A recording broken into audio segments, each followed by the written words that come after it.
নিজের হাতে কি সুন্দর যত্ন করে রান্না করে শাশুড়ি মা শ্বশুর বাবাকে খাওয়ায়, স্বামীকে খাওয়ায়, তারপরও তারা বলে ছেলের বউ কোনো কাজই করে না।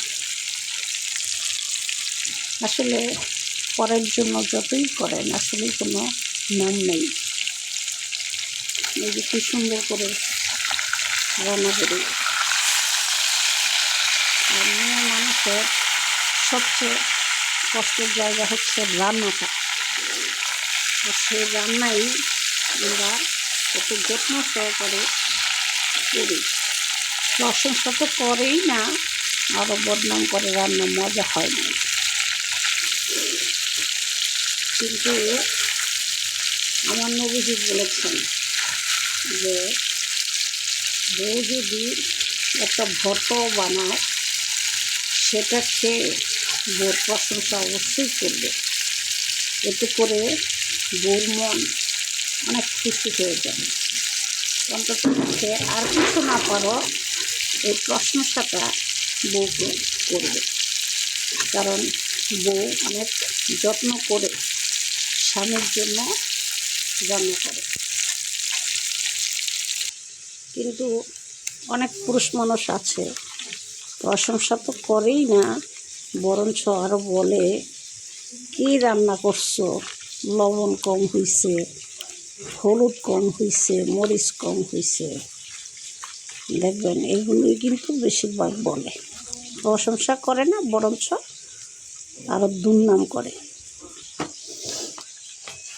অথচ আমার নবীজি বলেছে ঘরের বউ একটা ভর্তাও যদি নিজের হাতে করে স্বামীকে দেয় সামনে, খাবারটা খেয়ে অন্তত পক্ষে বেশি কিছু না পারো শুকরিয়াটা আদায় করবা। এখনকার বিশেষ করে স্বামীরা শুকরিয়া আদায় করা আসলে জানেই না।